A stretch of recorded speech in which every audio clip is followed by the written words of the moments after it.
Di sebuah rumah sederhana di pinggiran Jakarta, hujan deras mengguyur malam itu, seolah-olah langit ikut menangis atas rahasia yang akan terungkap. Aisyah, gadis berusia 22 tahun dengan rambut hitam panjang yang selalu dikat rapi, berdiri di depan ibunya, Siti, seorang janda yang bekerja keras sebagai guru sekolah dasar.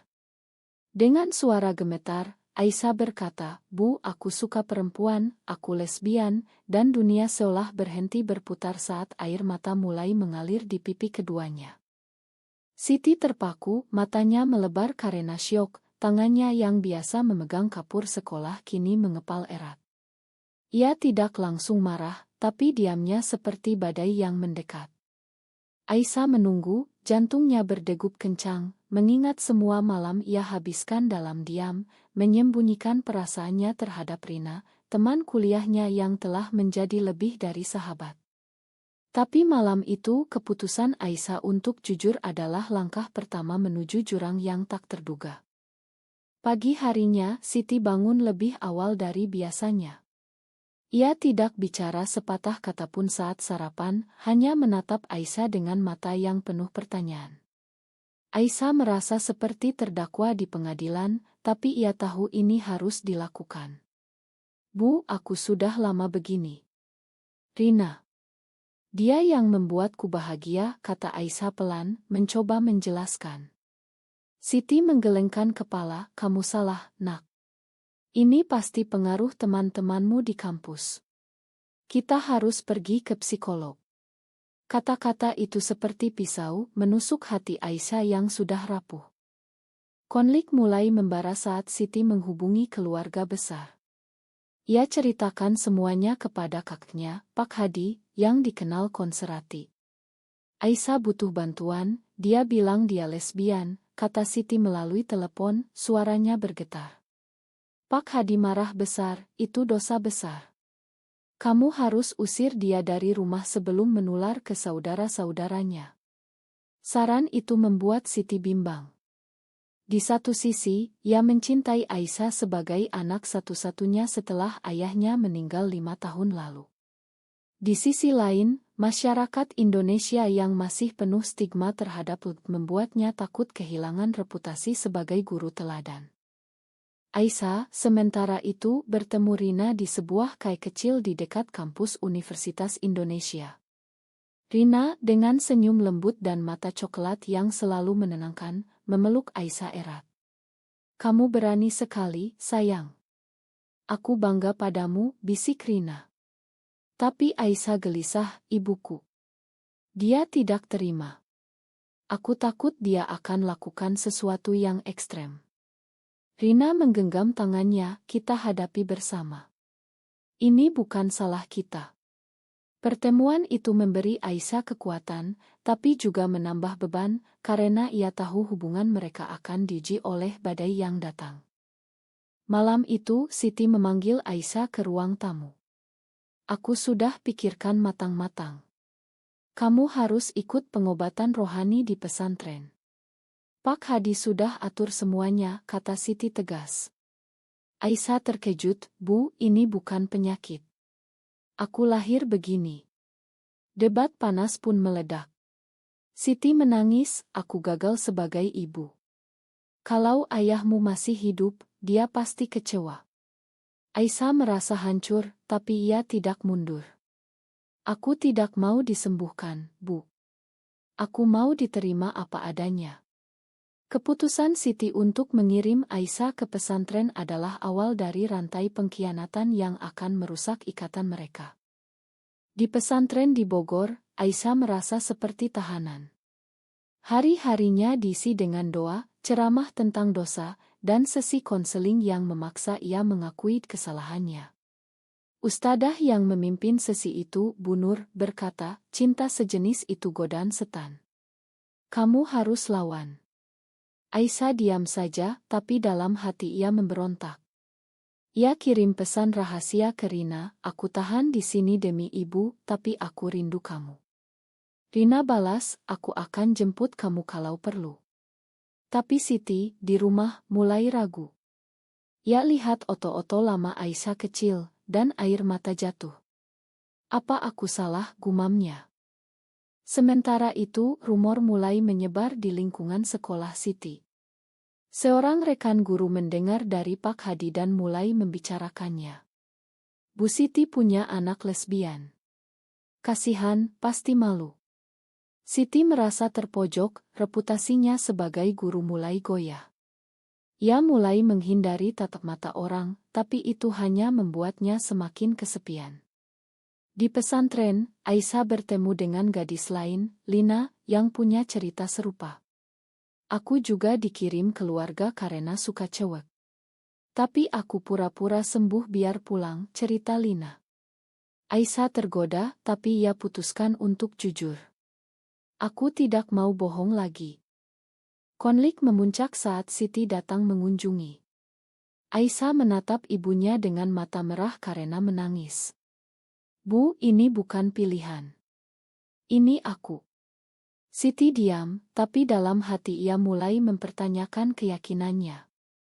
Malam itu, ia bermimpi tentang mendiang suaminya, yang selalu bilang, cinta itu bebas, asal bahagia. Bangun tidur, Siti merasa gelisah. Apakah ia harus terus memaksa Aisyah, atau biarkan anaknya bahagia dengan caranya sendiri? Keputusan ini akan menentukan nasib mereka. Aisyah, di pesantren, mulai merencanakan pelarian. Ia hubungi Rina, jemput aku besok malam. Rina setuju, meski takut. Tapi sebelum rencana itu terlaksana, Bu Nur panggil Aisyah. Ibumu telepon, dia bilang kamu boleh pulang kalau janji berubah. Aisyah marah, aku tidak akan berubah. Ia putuskan untuk kabur malam itu juga. Di luar pagar pesantren, Rina menunggu dengan mobil pinjaman. Mereka peluk erat, tapi Aisyah tahu ini baru awal masalah. Ibuku akan cari aku, kata Aisyah khawatir. Siti, di rumah, panik saat dapat kabar Aisyah hilang. Ia hubungi polisi, tapi juga mulai introspeksi. Apa aku terlalu keras? Ia ingat saat Aisyah kecil, selalu ceria, tapi sejak remaja mulai pendiam. Mungkin tanda-tanda itu sudah ada, tapi Siti abaikan karena takut. Pak Hadi datang, kamu harus tegas. Jangan biarkan dia hancurkan nama keluarga. Tapi Siti mulai ragu, dia anakku, bukan musuh. Konflik internal ini membuat Siti sakit, ia jatuh pingsan di rumah sendirian. Aisyah dan Rina bersembunyi di apartemen kecil di Jakarta Selatan. Kita harus bicara dengan ibumu, kata Rina. Aisyah setuju, tapi takut. Mereka hidup dalam ketegangan, setiap suara pintu membuat mereka waspada.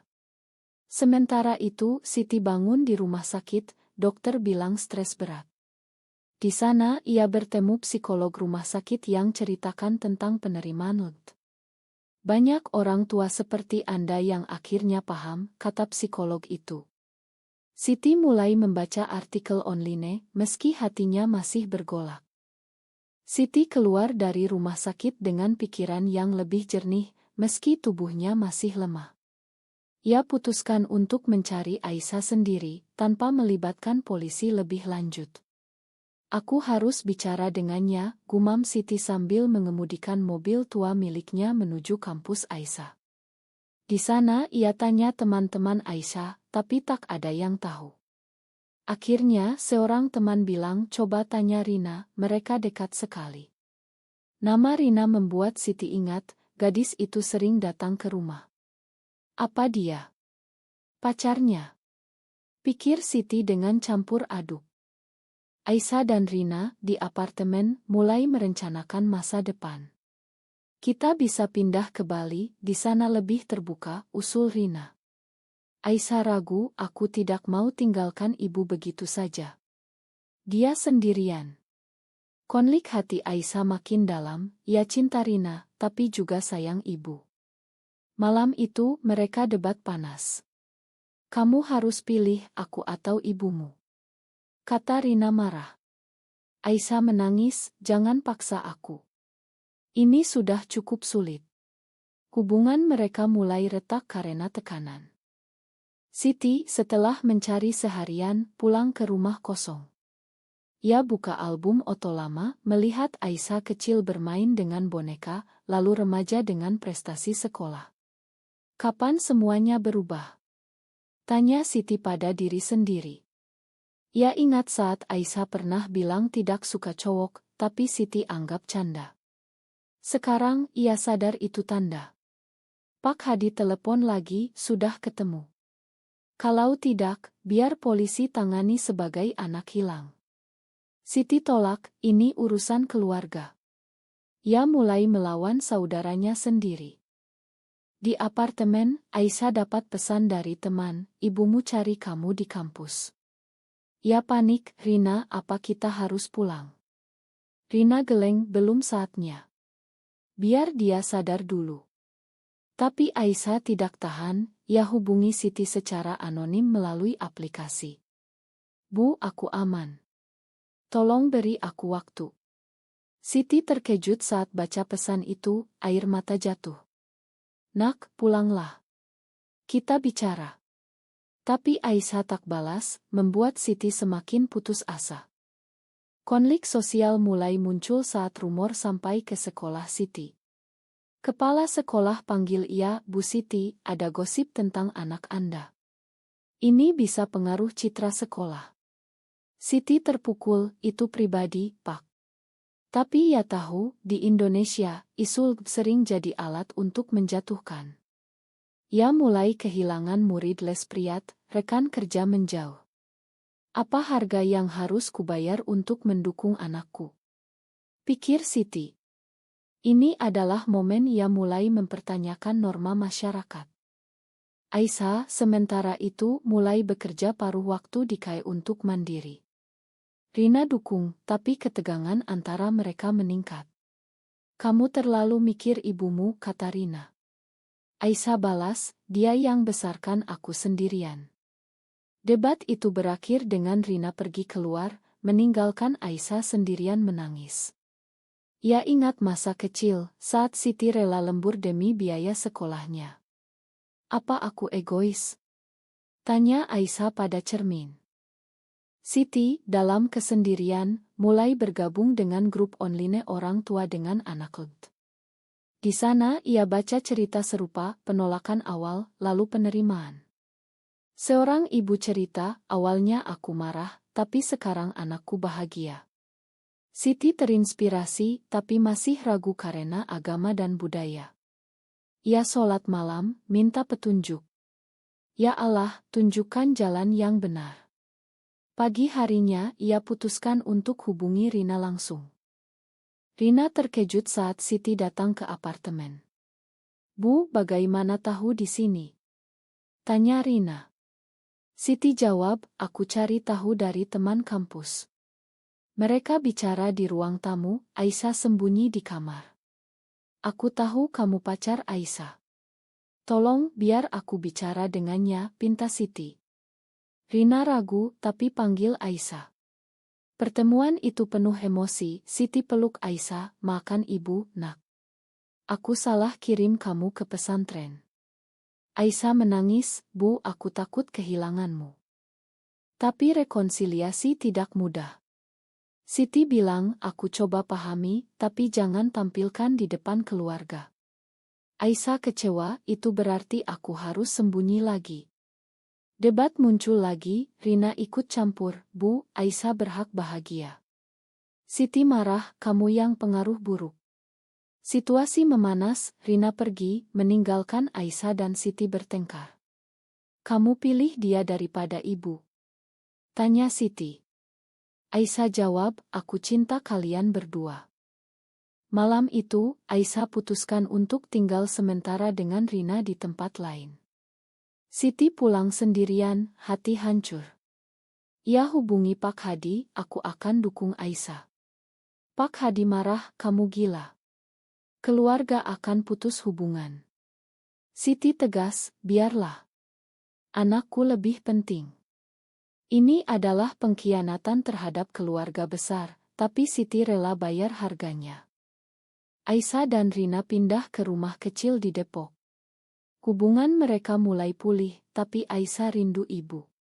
Kita harus undang dia makan malam, usul Aisyah. Rina setuju.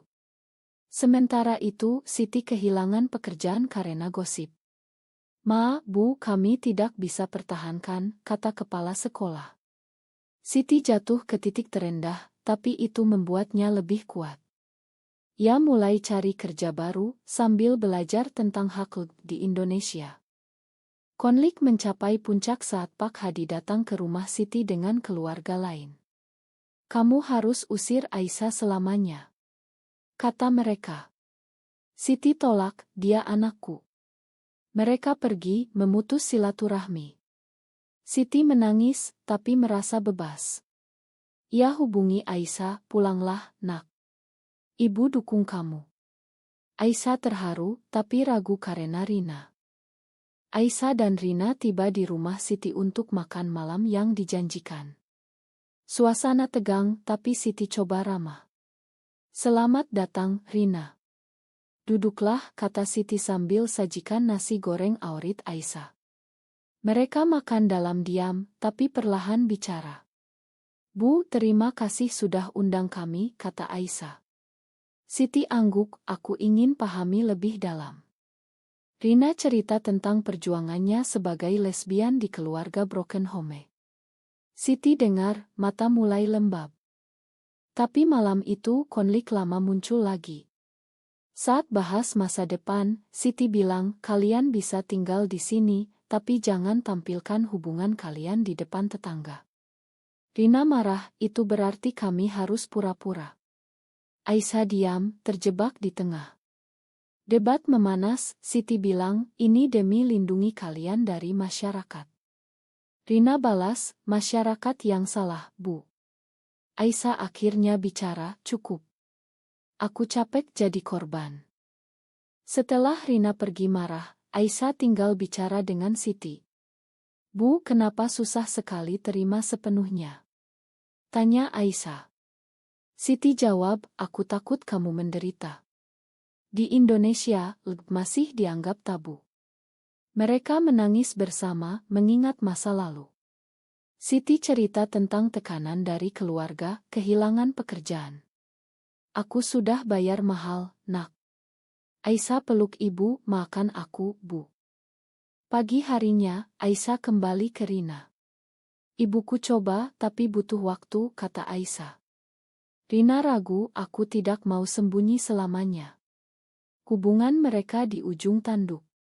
Aisyah putuskan untuk ikut seminar di Jakarta, di mana ia bertemu aktivis. Kamu harus lawan stigma dari dalam keluarga, kata aktivis itu. Aisyah terinspirasi, tapi juga takut resiko. Siti, sementara itu, mulai cari kerja sebagai tutor online untuk hindari gosip. Ia baca buku tentang psikologi, mulai paham bahwa orientasi bukan pilihan. Tapi saat tetangga tanya tentang Aisyah, ia bohong, dia lagi kuliah di luar kota. Kebohongan itu membuatnya merasa bersalah, tapi perlu untuk bertahan. Konflik baru muncul saat Rina dapat tawaran kerja di Surabaya. Aku mau pergi kalau kamu tidak pilih aku sepenuhnya, kata Rina. Aisyah terpecah, jangan tinggalkan aku. Mereka bertengkar hebat, Rina bilang kamu terlalu bergantung pada ibumu. Aisyah marah, kamu tidak paham tekananku. Rina pergi, meninggalkan Aisyah hancur. Aisyah pulang ke Siti, menangis di pelukan ibu.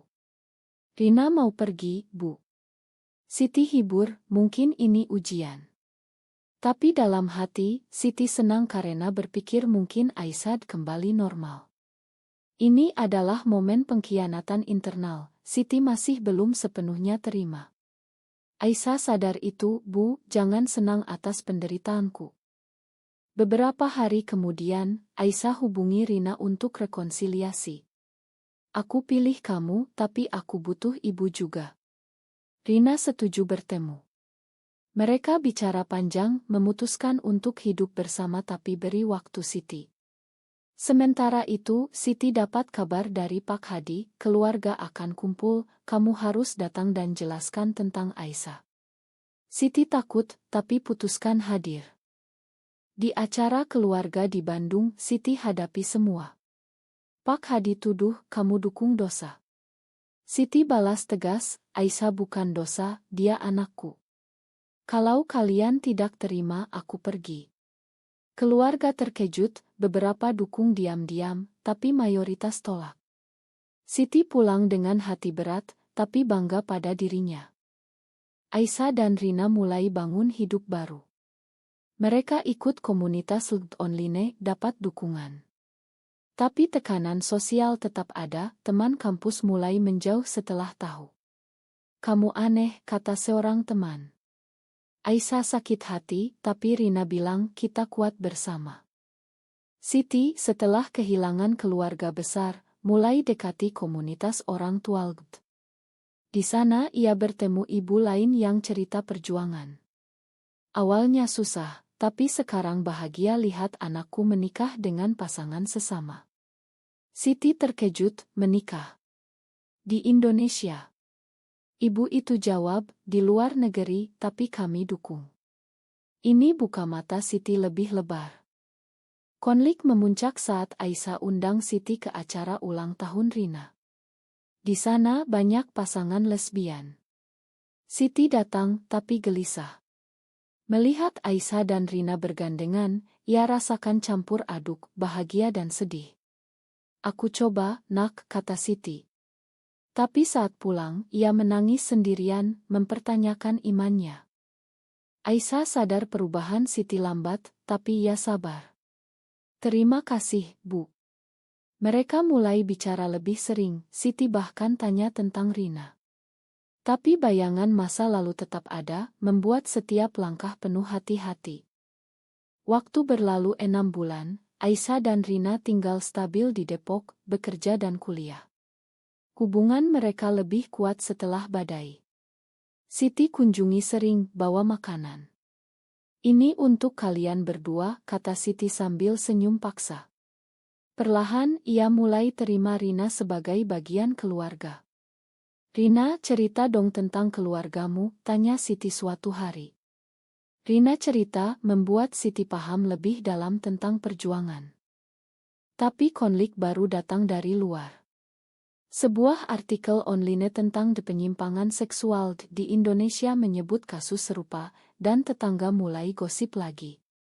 Siti dihadapkan pilihan, bela Aisyah secara terbuka atau diam. Ia putuskan bicara dengan tetangga, anakku bahagia, itu yang penting. Reaksi campur, beberapa dukung, tapi banyak yang menjauh. Siti kehilangan teman, tapi dapatkan kedamaian. Aisyah, di kampus, hadapi diskriminasi. Dosen tolak tesisnya karena topik sensitif tentang hak LGBT. Ia protes, ini hak akademik. Tapi kalah, membuatnya frustrasi. Rina dukung, kita lawan lewat jalur lain. Mereka ikut demonstrasi kecil untuk hak LGBT di Jakarta, meski berisiko. Siti tahu tentang demo itu dari berita, panik. Nak, bahaya. Polisi bisa tangkap. Aisyah jawab, Bu, kami harus berjuang. Siti ragu, tapi akhirnya dukung diam-diam dengan kirim doa. Ini adalah langkah besar bagi Siti, dari penolak menjadi pendukung pasti. Konflik internal Rina muncul saat keluarganya tahu tentang Aisyah. Ibunya Rina, yang tinggal di Medan, marah besar. Putuskan sekarang atau jangan pulang, kata ibu Rina melalui telepon. Rina hancur, aku pilih Aisyah, Mal. Ini mirip pengalaman Aisyah, membuat mereka lebih dekat. Tapi Rina mulai depresi, merasa kehilangan akar. Aisyah hibur Rina, kita bangun keluarga baru. Mereka rencanakan liburan ke Bali untuk refreshing. Siti ikut, atas undangan Aisyah. Di Bali, suasana lebih bebas, Siti lihat banyak pasangan sejenis. Di sini berbeda ya, kata Siti. Mereka bicara hati ke hati di pantai. Bu, makan kalau aku buat susah. Siti jawab, tidak, nak. Aku yang harus minta maaf. Momen itu adalah titik balik. Kembali ke Jakarta, Siti mulai aktif di komunitas. Ia ikut webinar tentang penerimaan keluarga. Cerita saya bisa bantu orang lain, pikir Siti. Ia bahkan tulis blog anonim tentang perjalanannya. Reaksi positif dari pembaca membuatnya bangga. Aisyah dan Rina hadapi tantangan kerja. Rina dipecat karena tidak sesuai nilai perusahaan setelah tahu orientasinya. Ia marah, diskriminasi. Mereka lapor ke LSM Hak Asasi, mulai perjuangan hukum. Siti dukung, aku akan jadi saksi kalau perlu. Ini tunjukkan komitmen Siti. Konflik keluarga besar mencapai resolusi saat Pak Hadi sakit. Ia hubungi Siti, makan aku, adik. Aku salah. Siti kunjungi, bawa Aisyah. Di rumah sakit, Pak Hadi lihat Aisyah, ma, nak. Paman salah. Rekonsiliasi itu menyembuhkan luka lama. Tapi tidak semua mulus. Aisyah dapat ancaman online dari troll anti-LGBT. Kamu dosa, mati saja. Ia takut, tapi Rina dan Siti lindungi. Kita lapor polisi, kata Siti. Mereka semakin solid sebagai keluarga.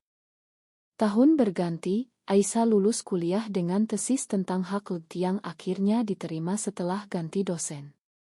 Ia mulai kerja di ngoyang advokasi isu gender. Rina buka bisnis kecil online, Siti jadi tutor sukses. Mereka tinggal bersama di rumah baru, meski masih hadapi tatap sinis tetangga. Siti sekarang jadi pembicara di seminar orang tua. Penerimaan butuh waktu, tapi worth it, katanya. Ia lihat Aisyah bahagia, itu cukup. Tapi dalam hati, ia masih bergulat dengan keyakinan agama, tapi pilih cinta keluarga.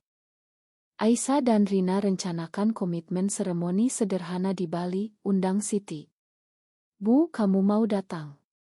Tanya Aisyah. Siti angguk, tentu, nak.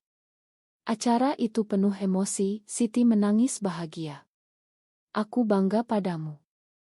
Tapi masyarakat tidak berubah semalam. Mereka hadapi protes dari kelompok konservatif, tapi tetap tegar. Aisyah bilang, ini perjuangan kita. Di akhir cerita, mereka duduk bersama di teras, melihat matahari terbenam. Aisyah peluk Siti dan Rina, merasa lengkap. Apakah keputusan Siti untuk akhirnya menerima Aisyah sepenuhnya adalah benar, atau seharusnya ia tetap teguh pada norma masyarakat?